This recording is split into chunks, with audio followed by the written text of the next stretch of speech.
J'aime arriver dans un lieu, je me prépare, en même temps je me prépare dans ma tête aussi. Et après je pars dans la soirée et à un moment donné les choses peuvent m'échapper comme ça. Et les gens échanger entre eux.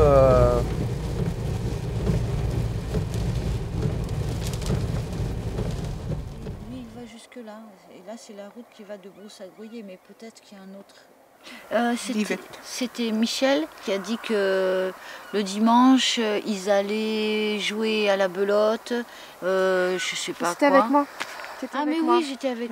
pardon, Mais je disais juste que c'est la seule chose qui manque au village maintenant. Michel dit ça, ce serait bien qu'il y aura un café, un petit commerce, un dépôt de pain, voilà, pour que ça revive un peu davantage au quotidien.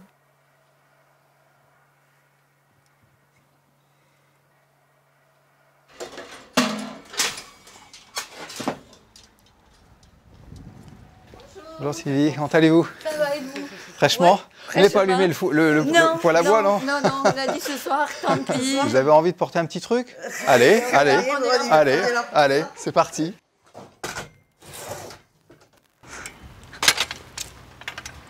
Ceux qui arrivent en retard, ils arriveront par là. Donc je pense, moi je vais mettre un pied au plus près. Là, ça gênerait personne ici? Là, ça gênera personne. Voilà, comme ça. Ouais. Et puis un autre en face, si je peux. Mais attends, j'ai peut-être pas assez de recul, donc je serais peut-être plutôt là. Parce que... Comme ça.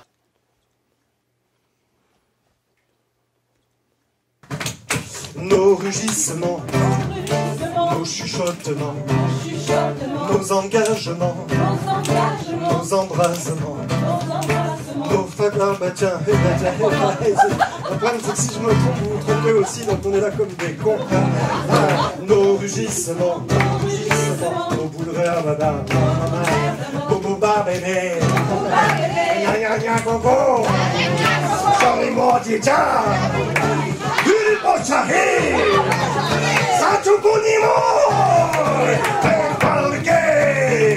Le mouvement, mon élément, le mouvement, mon élément, le mouvement, mon élément. Ouais, c'était pas mal quand même, hein. Merci.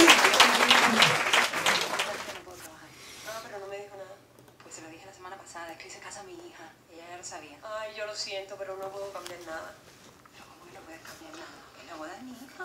Mi amor, entiéndeme.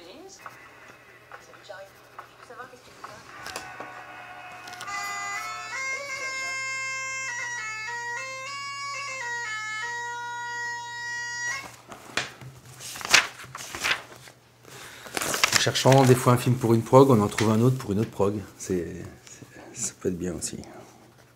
C'est le cas là présentement. En fait, j'ai plusieurs programmations en cours.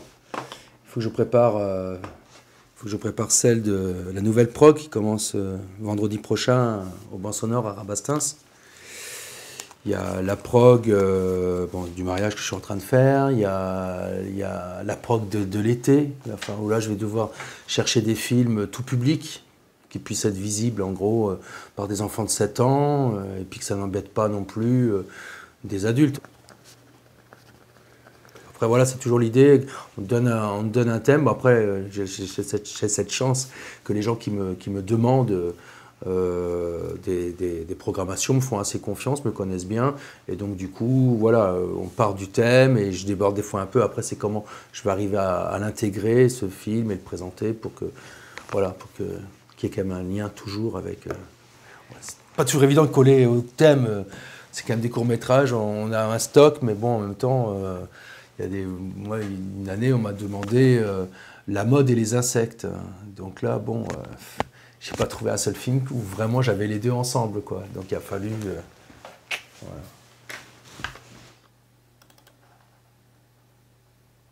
Putain, c'est moi ça, quel ce matin? Ça porte pas particulier. Mais questo giorno la porta devi parlare fare. E due mochi di schifo da scrivere. Come il chauffage, hein.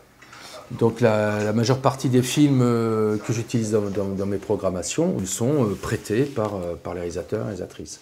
Après, ça peut être des contacts directs, ça peut être aussi des réalisateurs locaux. Bon, là, en ce moment, j'en ai pas précisément de films de cette source-là, mais ça arrive régulièrement, quoi. Voilà, les sources, elles sont diverses et variées. Après, des gens qui viennent à ma projection et me disent « Ah tiens, moi j'ai un film, je proposerais bien. » Bon, voilà, je le regarde et puis... mais bon, c'est toujours négocié. C'était bien, hein? Non, c'était intéressant, c'est vivant, hein, on peut pas dire ça. Vivant. On peut pas dire le contraire. Alors ça peut pas dire le contraire. Ça y va, quoi. Je crois qu'on est un peu en retard. Alors en fait, on revenait d'une réunion à Toulouse, entre conteurs, non, même pas. Ça avait été une soirée assez insupportable, voilà, des réunions qui n'en finissent plus, où on s'engueule. Et on s'en réengueule, et du coup on était rentrés, assez désolés ma foi. Et on s'est mis à se dire, mais qu'est-ce qu'on pourrait faire au lieu d'écouter toute cette bande d'andouilles là-bas. Et donc, Dominique m'a raccompagné pas loin de chez moi, et dans la voiture, je me suis mis à dire qu'on pourrait peut-être raconter des contes en marchant, voilà, que ce serait bien.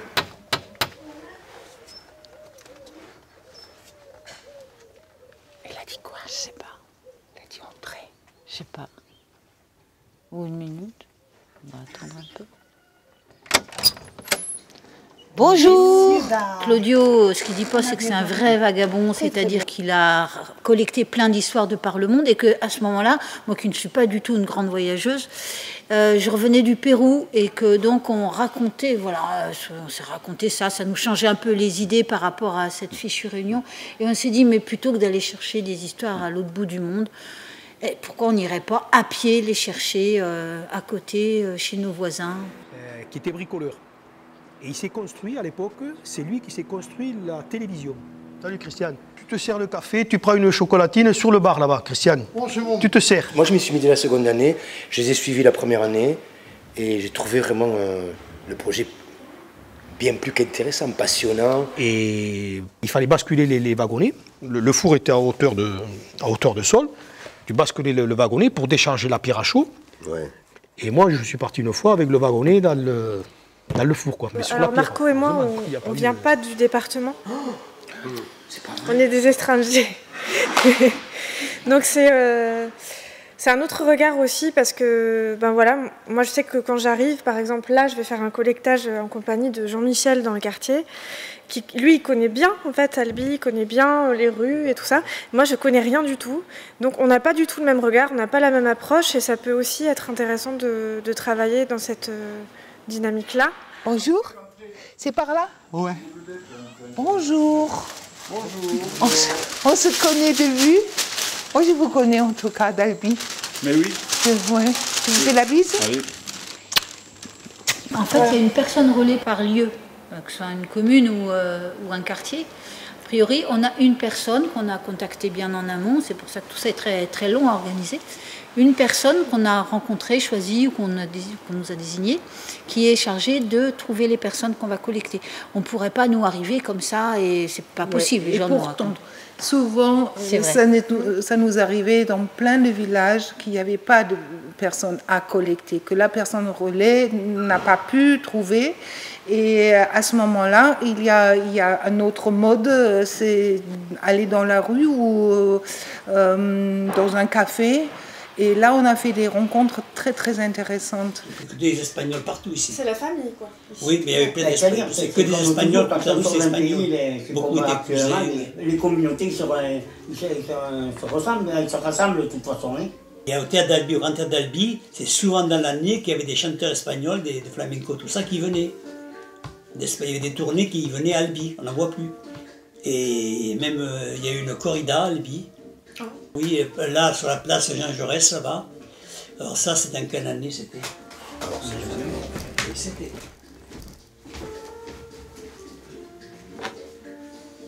C'est la première fois que j'entends parler d'une corrida à Albi. Au début, moi, j'y croyais pas à la méthode, parce qu'on commence à collecter dans un village, et puis le lendemain, on marche jusqu'à un autre village, et on joue. Et ça, c'est une méthode qui est une espèce de mise en pression totale et on ne croit pas que c'est possible d'y arriver, hein, parce qu'on dit, on va, à part bafouiller quelques mots qu'on se rappelle, on ne va rien être capable de faire un tant soit peu intéressant. Et il se trouve que effectivement la richesse des rencontres, d'abord la générosité des gens, tout ça, la marche, le pays, tout ça contribue au fait qu'on est pris dans une espèce de griserie, oui, d'ivresse aussi, délicieuse, mais très paisible quand même, hein, puisqu'on est à pied, on n'est pas là. Et finalement, on arrive à jouer.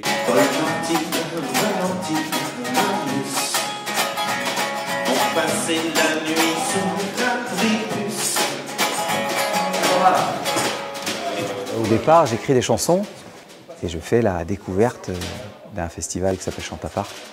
Et on m'a proposé une scène qui était un tapis de salon qui devait faire 2 mètres sur 1, de quoi installer le clavier numérique, un peu de place pour ma guitare et mon accordéon devant ou derrière, je ne sais plus, mais du monde tout autour. Et là, finalement, un peu dans l'arène, avec le sentiment que dès les premiers mots, dès les premières chansons, le public réagit, et il réagit de façon, comment dire, à la fois positive, mais qui bouscule, qui cherche la répartie, qui cherche à savoir ce que vous avez dans le ventre et comment vous vous sortez des éventuelles petites piques qu'on vous adresse. Et ça, j'ai adoré dès les premières chansons. Et c'est la grande émotion qui va déterminer en très grande partie la suite. Bonsoir. Bonsoir, on est accueillant. Oui. Tiens. Merci. Je vais vous demander de bien vouloir regagner votre place, car nous allons commencer dans exactement 2 minutes. Voilà. Et puis, au fil des concerts, 40 personnes, plus 40 personnes, plus 40 personnes, plus 50, plus 30, plus 70, enfin bref, c'est la 13e édition en 2017.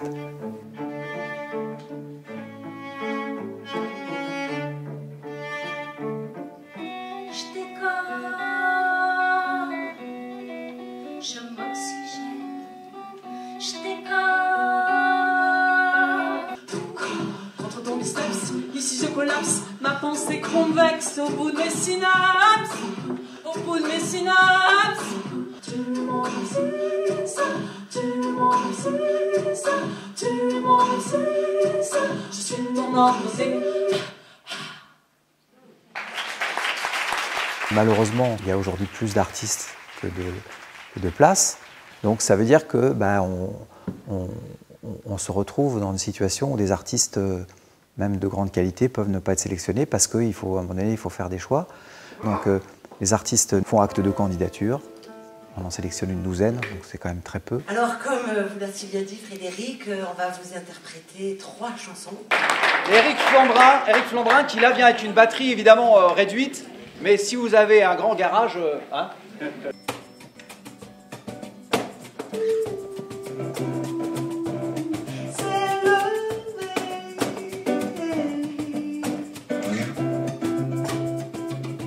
Et ensuite, ces artistes sont d'accord pour venir de façon totalement bénévole. Parfois, ils traversent même des frontières de la francophonie pour venir chanter 3 chansons.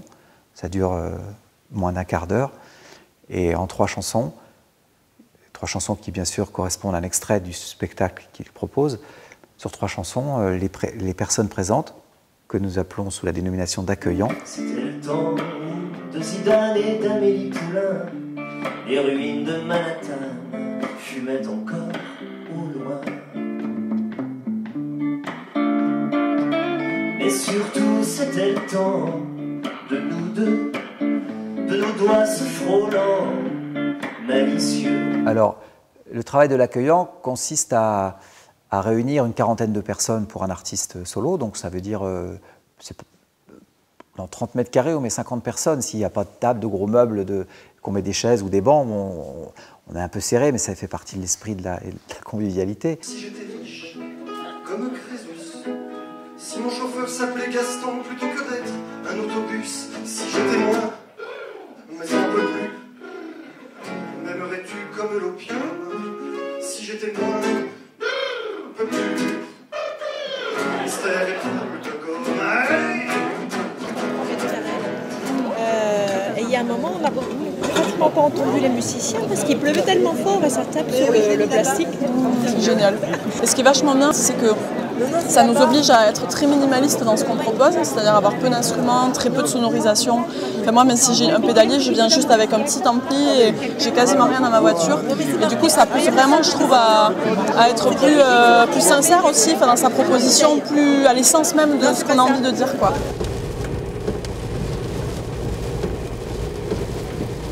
Bah, c'est pas vraiment un gagne-pain, mais c'est quand même mon boulot, quoi. Enfin, je veux dire, colporteur d'image, c'est un peu mon identité. Enfin, c'est quelque chose qui m'avait toujours tenté, le côté un peu saltimbanque, charger la voiture, arriver là-bas, installer et hop, après se transformer un peu en animateur de soirée.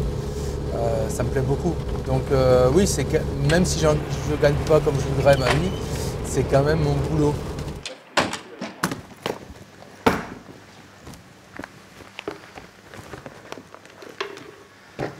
Donc tous les films sont dans l'ordinateur.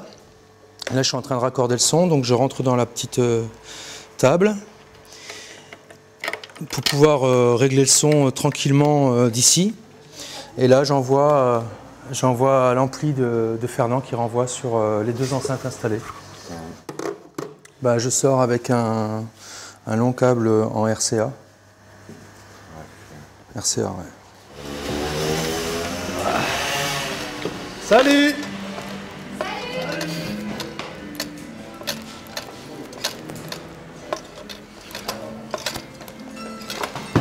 tiens. On est un café et même on revient un peu à ce qu'était l'essence du café et du bistrot, qui était un lieu de lien social avant que la télé débarque et coupe un peu les gens les uns des autres. Donc ici on se perçoit comme un bistrot, mais pas comme un bistrot où on vient juste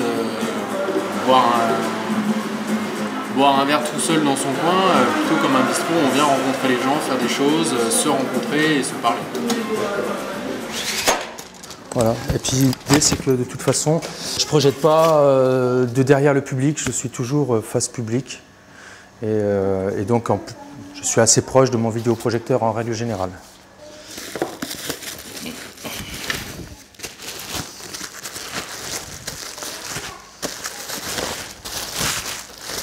Voilà la bête. C'est souvent des bars associatifs. Mais c'est aussi des bars privés, ça peut être un bar-resto aussi. Dans le Gers, c'est un bar-restaurant. Je fais aussi le jour de fête à Albi, qui est un bar privé. Mais après, ici, le jour de fête, le Liber Familier, qui est un lieu associatif. Le Banc Sonore à Rabastens, qui est aussi associatif. De temps à autre, l'Atmosphère à Vaour, qui est aussi associatif, beaucoup associatif. Les haut-parleurs, c'est dans l'Aveyron, à Villefranche-de-Rouergue, associatif aussi. Beaucoup ça. C'est particulièrement important en ce moment, c'est particulièrement important ici, puisqu'on sort d'un contexte un peu particulier sur le Gaillacois avec l'épisode du barrage de Sivins, qui a assez durablement coupé la population en deux. Et donc il y a besoin de lieux où les gens se parlent et se rencontrent, avec un accent qui est mis sur les produits locaux. Donc nos bières sont du Tarn, notre vin est de Gaillac évidemment, nos jus de fruits sont du Tarn, nos sirops sont du Tarn. Mais on peut aussi y venir acheter un livre d'occasion, parce qu'on a un endroit où il y a des livres qu'on a fait pour Noël, un marché d'artisans. Donc il y a plein de raisons de venir, et c'est un peu le but, c'est que justement des gens arrivent pour des raisons différentes et finalement se rencontrent. Pour l'entrée? Non, au bar. Les gens vont jouer le jeu, je pense. De toute façon, c'est prix libre à partir de 4 €. Donc ce que je fais, c'est que je le mets au bar, les gens vont consommer quoi qu'il arrive. Flo le remettra, il a l'habitude. Et puis, voilà, en fait, quand vous faites d'habitude, surtout changez rien.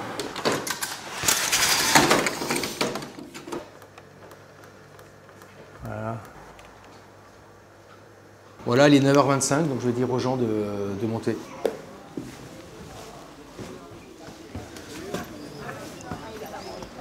La projection de court-métrage commence dans 5 minutes. Dernière clope. Ouais, c'est pas mal ça. Moi, par rapport au spectacle d'avant-hier, qui était bien dans sa forme et tout, qui avait une dynamique propre. Là, il me semble qu'on est carrément sur une autre énergie. Ah oui. On est en train d'élaborer le spectacle pour avec les collectages d'hier qu'on a fait à Puy-Calvel. Donc on a la journée là en marchant pour élaborer ça. Comme une sorte de voix off peut-être, à voir peut-être. On préfère jouer le spectacle fait à partir des collectages de Puy-Calvel à Groyer, parce que comme ça on tisse des liens entre les villages et entre les gens. Parce que les gens de Puy-Calvel vont forcément venir écouter leurs histoires à Groyer, et il va y avoir une rencontre. Ah oui, on n'a jamais utilisé la voix off, ça peut être intéressant ça. Le cœur bat, la marche est un rythme aussi humain. C'est dans l'idée du projet, de revenir à une vitesse humaine. Puis la marche, ça nous permet aussi de découvrir l'environnement, là où les gens habitent, leurs terres, leurs paysages, tout ça, dont on s'imprègne aussi, que quelque part on collecte dans nos souvenirs et dans les sensations. Et ça compte aussi dans le spectacle. Il y avait autre chose, il faudrait que tu m'aides, parce que c'est quand on était chez les Astiers, ouais. Mais j'ai loupé le truc parce que j'étais en train de noter autre chose. Bon. C'est le jeu de la boîte. Le jeu de la boîte. Alors, le jeu de la boîte. C'est pas de l'ethnographie, parce qu'on n'est pas dans une démarche scientifique, on ne cherche pas à résoudre une problématique, à décortiquer quelque chose de précis et à rassembler toutes les informations autour de ça. Non, on passe dans un territoire, on rencontre les gens qui ont quelque chose, une histoire qu'ils ont envie de nous raconter, quoi, qui nous livrent. Oui, dans notre histoire, il y a forcément un côté artistique à la base, et premièrement, mais il y a aussi ce côté social, mais qui se fait de par le dispositif. C'est-à-dire que c'est le dispositif lui-même qui fait que les gens se rencontrent, qui fait que tout le monde vient écouter les histoires de ses voisins, les anciens, les nouveaux dans la commune par exemple, les vieux, les jeunes, les vieux. Chacun vient écouter son histoire pour voir comment elle a été faite, mais écoute aussi l'histoire du voisin. Et ça crée des liens, parce que plus on connaît l'histoire de l'autre, plus on est proche de lui, moins on a peur par exemple, et plus on se rencontre. Et ça marche à l'intérieur d'un village, et ça marche entre les communes. Il aurait fallu qu'on tourne à droite là. Ah ouais. Il y a la fameuse tour Eiffel qui ont flambé à la Saint-Jean. C'est génial. Et donc, toi tu l'as pas vu. Ah oui, magnifique. Oh, il y a aussi les gens qui nous offrent leur histoire, qui pratiquement, littéralement nous offrent leur vie, quoi. C'est un cadeau extraordinaire. Et quand on arrive au lendemain, où la plupart en général de ceux qui nous ont raconté une histoire viennent nous voir pour voir ce qu'on en a fait, il y a vraiment une énergie, on a envie de leur rendre ce cadeau qu'ils nous ont fait, c'est pratiquement un devoir.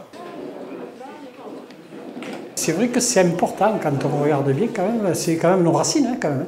Surtout comme nous, on est une génération où il y a eu une évolution tellement rapide, de l'évolution, disons, que ce soit économique, que ce soit industrielle. Hein. C'est en parlant avec d'autres personnes que c'est comme on fait maintenant. Autant j'ai passé 1 heure et demie à discuter de choses que je me rappelais, et là, je redécouvre des souvenirs. On s'aperçoit que c'est une richesse que nous, on a connue. Hein. La culture, elle est au cœur de chacun de nous, quoi. Et c'est ça qui ressort à chaque fois quand on rencontre les gens, quoi. Et de se saisir de ça pour faire une matière artistique qui concerne tout le monde en réalité, c'est ça qui nous importe. Donc je peux parler d'ici ? Donc là, c'est bon ? Ah voilà. Ah, bon. Allô, est-ce que la voix passe ?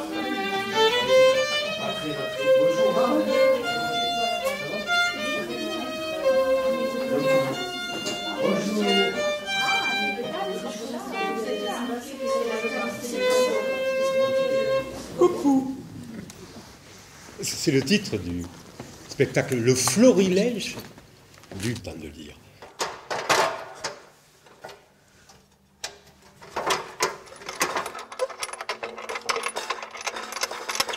On en a besoin pour le concert de vendredi.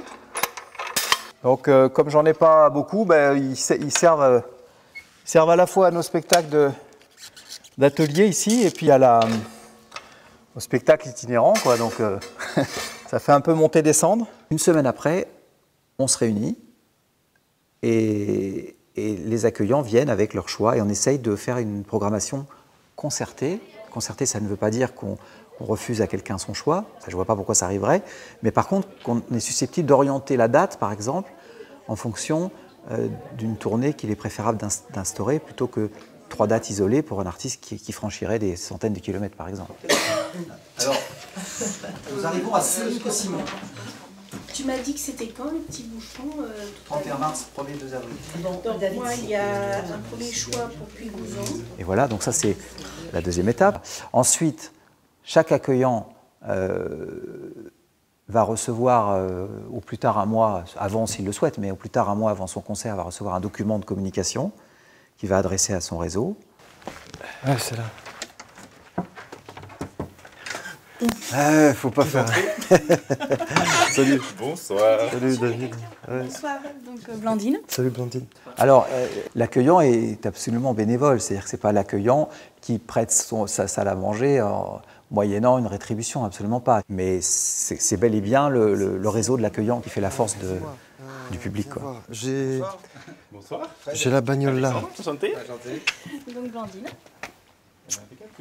Il y a une histoire de lien social aussi. Ouais, effectivement, peut-être que des gens dont on sait pertinemment qu'ils ne franchiraient pas des dizaines de kilomètres pour aller voir un spectacle, si toutefois ils y allaient, c'est une opportunité qui est extraordinaire. Hein, et on assiste à des rencontres aussi de ce point de vue-là, d'un public qui tout simplement n'a pas les codes, n'a pas l'habitude, n'a pas même l'envie, qui se trouve confronté à cette relation avec un artiste dans un lieu qui lui est familier.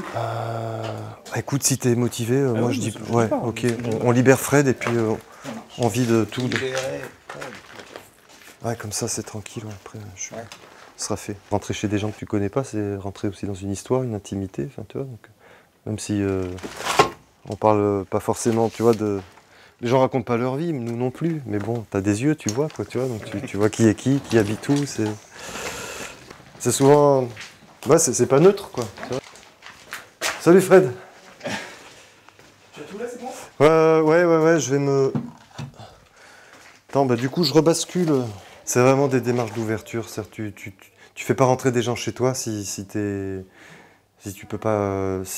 Si tu veux pas te risquer un peu d'altérité, un peu de différence, accueillir un spectacle, tu vois, ça peut plaire ou pas plaire, tu peux avoir des propositions. Alors, ils viennent voir, ils viennent choisir, tu vois, il y a quand même une intuition au départ sur... Mais tu sais jamais ce que quelqu'un va proposer. Enfin, tu vois, tu peux avoir un artiste, je sais pas, si le gars est mal luné, qui fait un mauvais boulot ce soir-là, t'as invité des gens chez toi, tu vois, si ça se passe pas bien, c'est pas rien, quoi. Donc je dirais, il y a la confiance et la chaleur, enfin l'envie, tu vois, de... Ouais, je dirais ça. On va laisser un passage au milieu, Antonin. Alors, ça.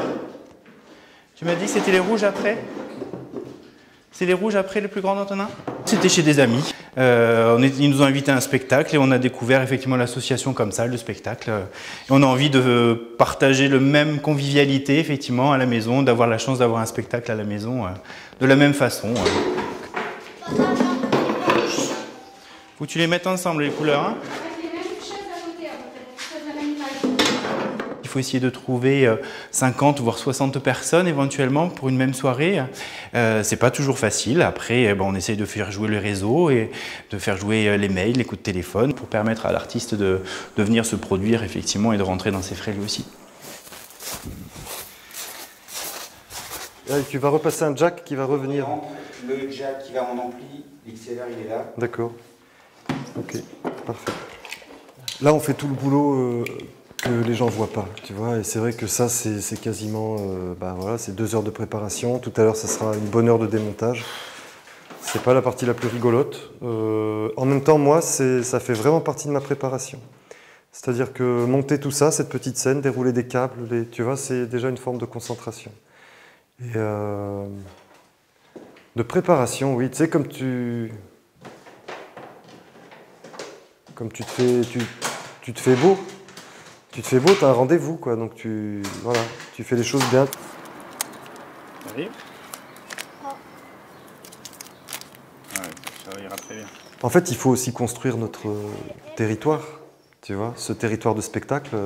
Soit tu attends que des gens te programment, soit tu attends de faire du buzz, soit tu attends que la communication s'intéresse à toi, soit tu écris ta route et tu dessines ton pays comme un gamin qui prend une feuille blanche et qui dit voilà, ça va être chez moi, ça c'est mon jardin, ça c'est ma maison. On va penser ce soir à les enlever. Pourquoi?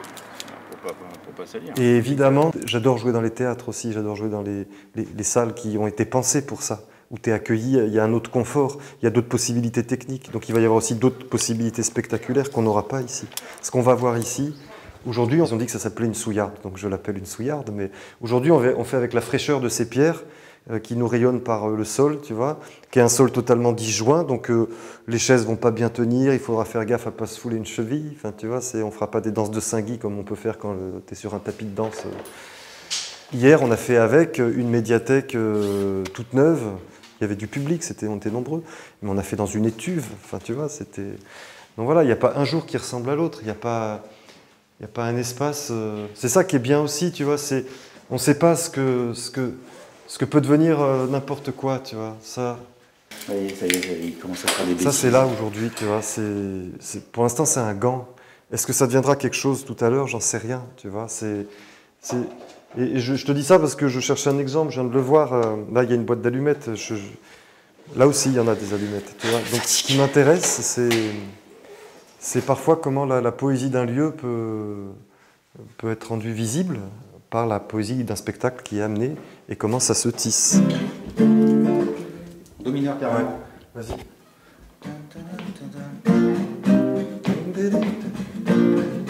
Nos commencements, nos enfantements, nos balbutiements, nos picotements, nos bouillonnements, nos enfantements, nos étonnements, le mouvement, mon élément, le mouvement, mon aliment, le mouvement, mon élément indéfiniment. Un demi-ton au-dessus. C'est trop grave. Ouais, c'est un peu grave du coup sur le refrain. Fais voir Je rigolais hier, on disait tout le monde à poil tellement il faisait chaud, mais en fait, dans les chœurs, c'est à ça qu'on invite, quoi, tu vois. Moins de maquillage, moins de habits, m'as-tu vu, moins de carapace aussi. Le mouvement, mon élément, le mouvement, mon aliment, le mouvement, mon élément indéfiniment. Parce qu'une salle d'abonnés de théâtre où tout le monde va faire clap-clap, enfin tu vois, en restant sur son quant à soi, voilà, c'est sympa aussi. Hein. Mon élément indéfiniment. Je suis vraiment à nu aussi. Donc je veux pas dire que tu vas forcément adorer, forcément adhérer, mais on propose quelque chose, je pense que nous on est vraiment sincères dans ce qu'on fait. Et du coup, bah voilà, ça triche pas, quoi. Le mouvement, mon élément indéfiniment. Ouais, mais c'est mieux que le dièse mieux, ça. Ouais, c'est parce que l'autre, il a du Ia, c'était un peu perché, du coup, c'est... Ok. Ça me va. Alors, l'intégralité de la billetterie va à l'association. Les artistes sont payés avec des cachets fixes, donc parfois il n'y a pas assez, donc on va prendre conserver un peu plus. Enfin voilà, on essaye de mutualiser, mais les artistes sont toujours payés de la même manière. Et c'est pour ça qu'on ne peut pas jouer avec des salles à moitié vides en permanence, ça ne marcherait pas, quoi.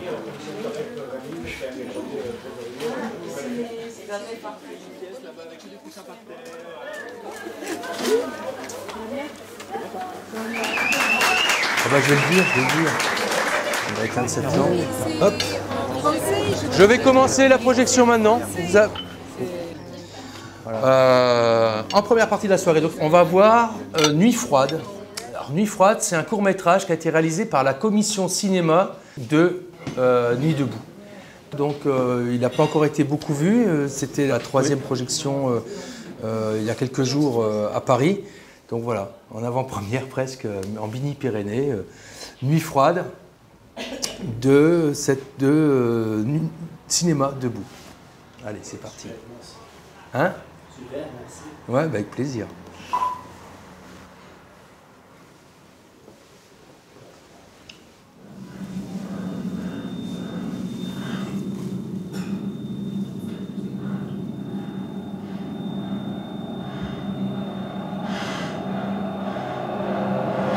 Pour moi, je suis dans Je me trouve plutôt dans la continuité d'un ciné-club en fait. Je veux dire, on travaille avec les outils d'aujourd'hui, c'est super pratique et c'est vachement bien. Mais pour moi, c'est un peu le travail qui pouvait se faire, des choix très précis de projection, enfin, qui pouvaient se faire en 16 mm jusqu'au début des années 80. Après, on verra un film que j'ai montré en 2014, j'ai vérifié. C'est un film qui s'appelle Doberman, Histoire et caractéristiques. C'est un chouette exercice. La caractéristique la plus frappante du Doberman, c'est son intelligence. C'est une intelligence qui transparaît dans son regard, dans son comportement à travers tout son être. C'est une intelligence active, dynamique, qui attend uniquement de pouvoir s'exprimer dans l'action, anxieuse de se manifester dans l'exercice de travail, dans le jeu ou dans n'importe quelle autre activité. Une intelligence qui coordonne des réflexes foudroyants, nerveux mais équilibrés, toujours prêt à s'activer en une fraction de seconde pour agir ou réagir de la manière la plus appropriée. J'ai connu un peu ce moment-là où justement, enfin c'est marrant parce qu'on parlait par rapport à ça de l'arrivée de Mitterrand au pouvoir. Et que les ciné-clubs avaient été vachement importants pour amener une certaine contre-culture. En 81, Mitterrand arrive au pouvoir, bon c'est bon, on a gagné, crac-crac, terminé. Et donc pas mal de ciné-clubs se sont un peu débarrassés de leur matériel. En même temps, on arrivait avec le début de la vidéo légère. Mais pour moi, quand j'ai fait ma première, par exemple, le 15 avril 2011, j'étais dans une cave voûtée dans un bar. Et pour moi, on était vraiment dans une ambiance de ciné-club. Et donc là, on va voir des images qui sont tirées d'un livre, enfin un recueil de photos de 1887. Donc Still Moving de Yann Chapotel.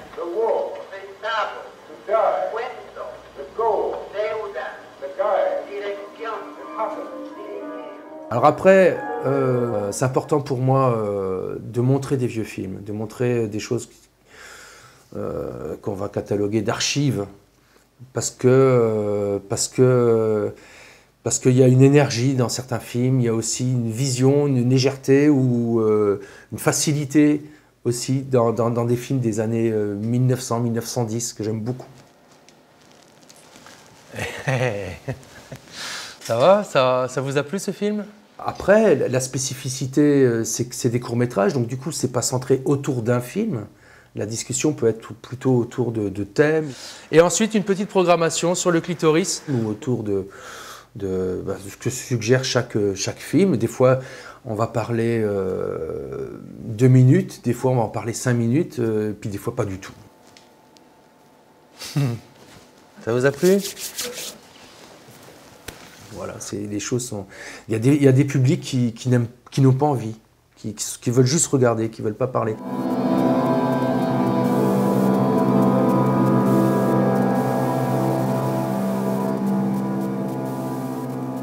C'est un peu son métier de faire ça, de faire des photos comme ça, c'est ça? Bah, il est photographe et depuis quelques années, il fait entre autres cette série-là, quoi, Père et Fils. Mais moi, là où ça me plaît le plus, évidemment, c'est quand il y a des échanges qui se font et il y a des lieux où ça se passe plus que d'autres. Par exemple, quand je projette à Simorre dans le Gers, là, j'ai vraiment un public qui participe beaucoup. Il y a combien de pourcents de Français qui veulent pas de Syriens sur la terre française? Toutes les mairies, elles refusent. Ouais, mais enfin... Le peuple français à 56%, il veut pas de Syriens. Moi, je pense que c'est nécessaire. Je pense que ces dernières années, c'est peut-être ces 20, je sais pas, peut-être ces 20 dernières années, les gens ont tous les outils à la maison. Maintenant, on peut se regarder un film sur Internet. On peut effectivement se regarder un concert sur Internet. Il y a pas mal de gens qui ont pris ces mauvaises habitudes de se replier un peu sur des loisirs perso, quoi. Donc, on les massacre. On les laisse crever, ouais. On les laisse mourir dans la Méditerranée. Mais s'il te plaît. Mais en même temps, je crois qu'on a pas mal en conscience que ça manque l'échange. On va peut-être reporter ce débat-là pour la suite et essayer de revenir un peu sur Cuba. Mais c'est bien quand même d'en avoir parlé.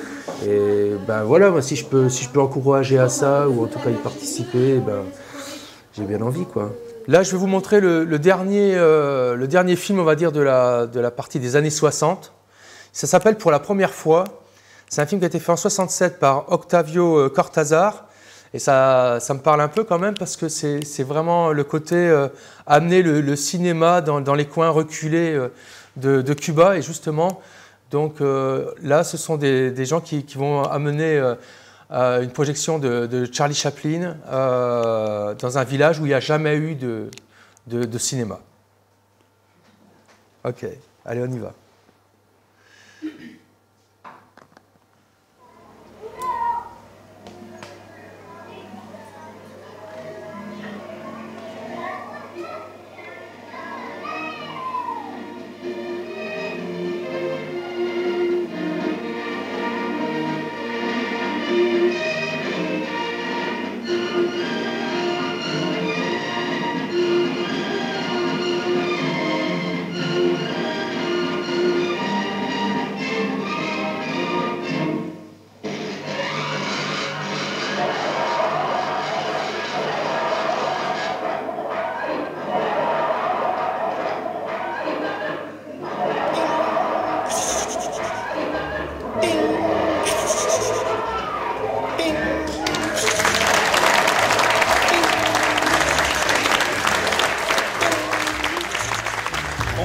Décembre 84.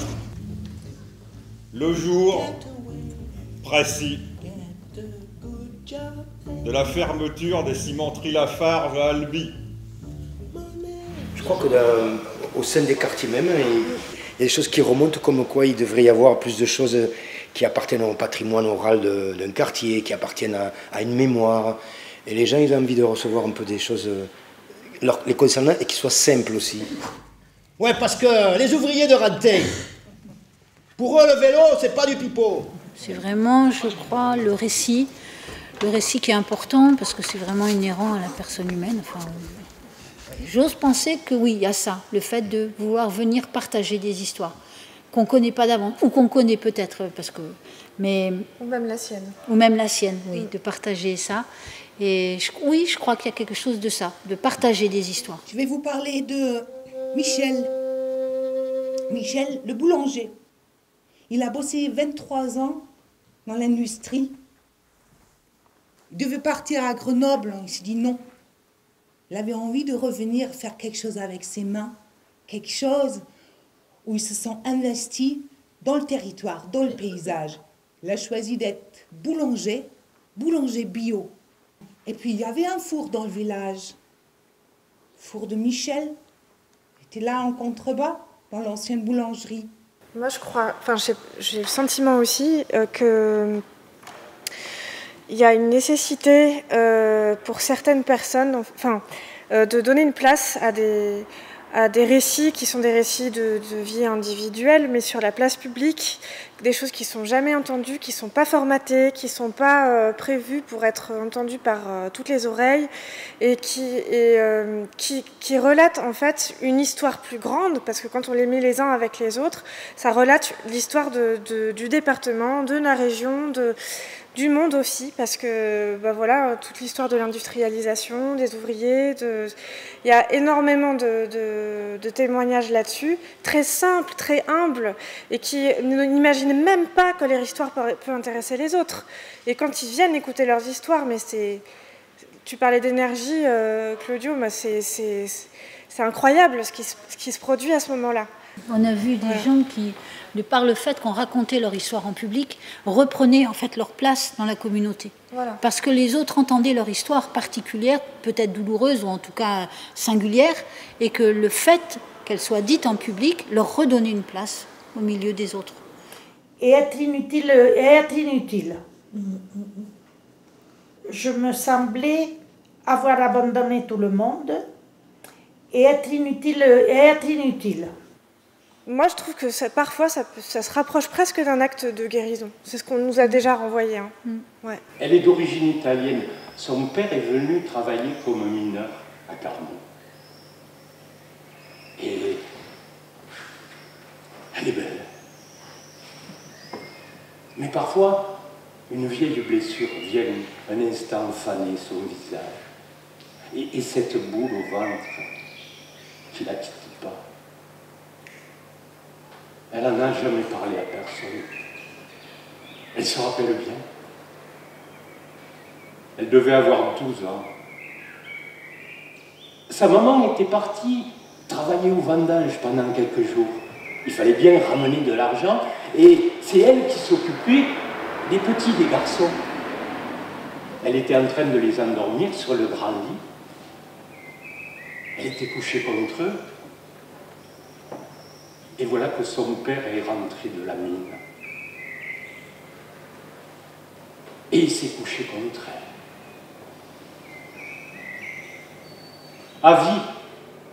Avis à tous les pères, les grands-pères, les oncles, les cousins, tous les hommes.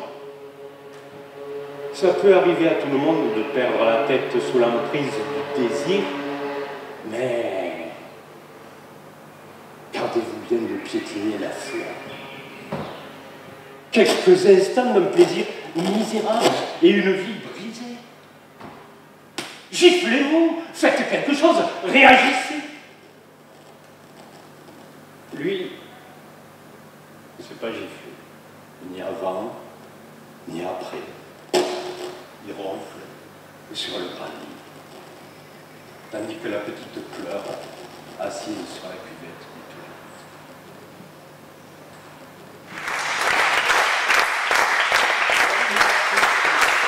toilette. Tous ceux qui nous confient des histoires, en général, ils ont envie que ce soit raconté, quoi. Même si au début ils sont un peu inquiets, mais quand même dans l'ensemble. Et là, cette Paola, elle nous a dit vraiment, elle nous a dit... Racontez-la. Racontez-la, mais non, mais c'est vrai. Hein. C'est une reconnaissance.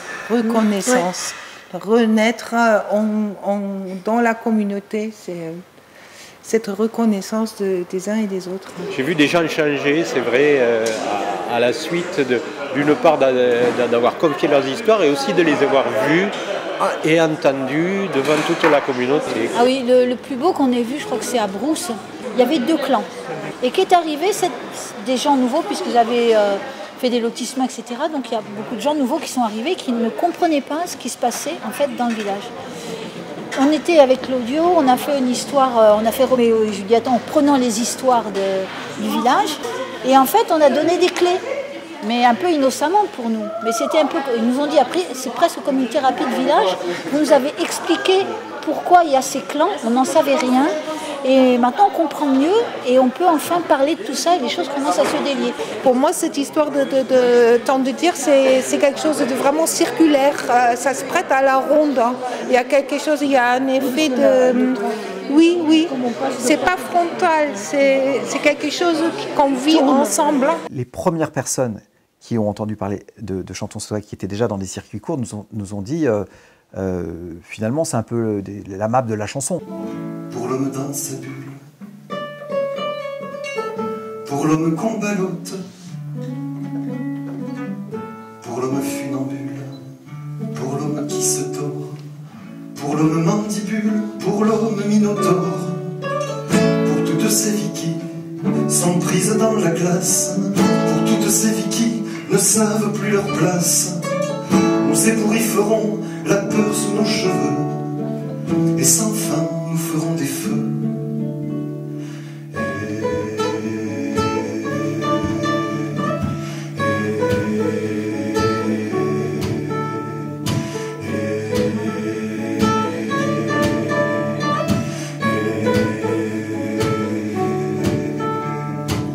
Les flambis, ça gonfle, les parbilles, ça gonfle. Les poupées fantasmagoriques, l'impératif catégorique de devoir toujours être plus. Ça me gonfle, la gonflette, ça me gonfle, la branlette, ça me gonfle, le péché, l'enfer, le purgatoire, la mort qui ne sait faire qu'être obligatoire, ça me gonfle, allez, la mourante, ça me gonfle,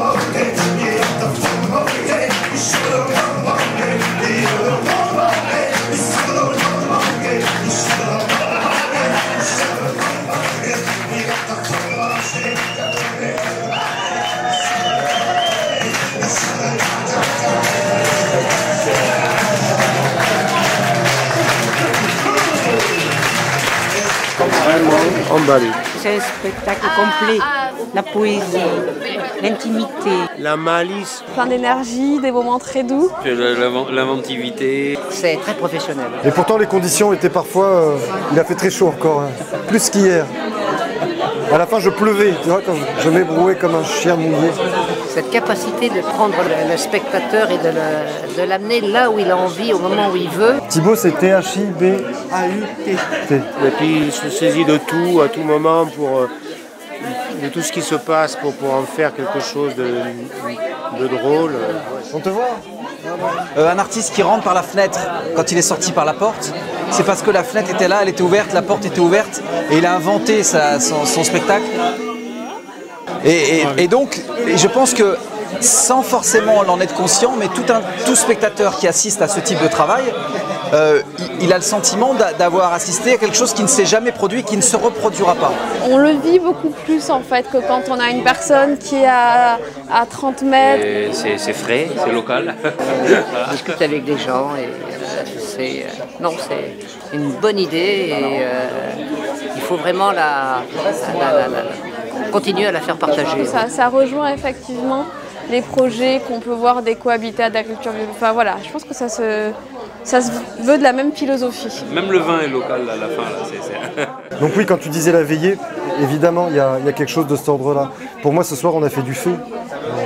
À notre façon, avec des mots, avec de la transpiration, avec des quiches. On s'aperçoit qu'on est simplement entre êtres humains et qu'on peut avoir des émotions pour le même texte, pour la même ligne mélodique, pour la même voix, pour la même présence scénique, et que ça n'a rien à voir avec la fabrication d'un style et d'un packaging et d'une communication, puisqu'on vit dans un monde de communicants. Donc là, on est dans quelque chose qui est une forme de nudité, mais pas de dénuement. Moi, pour m'amuser, j'ai pas besoin d'argent, mais j'ai besoin du feu qui brûle dans les jambes. J'ai besoin d'être deux pour que ça ait du goût. Le sourire d'un copain, ça peut devenir tout. Tout est déjà là, tout est là et c'est fou qu'on ne voit rien du tout, ou alors tellement flou. Tout est déjà là, tout est là et c'est fou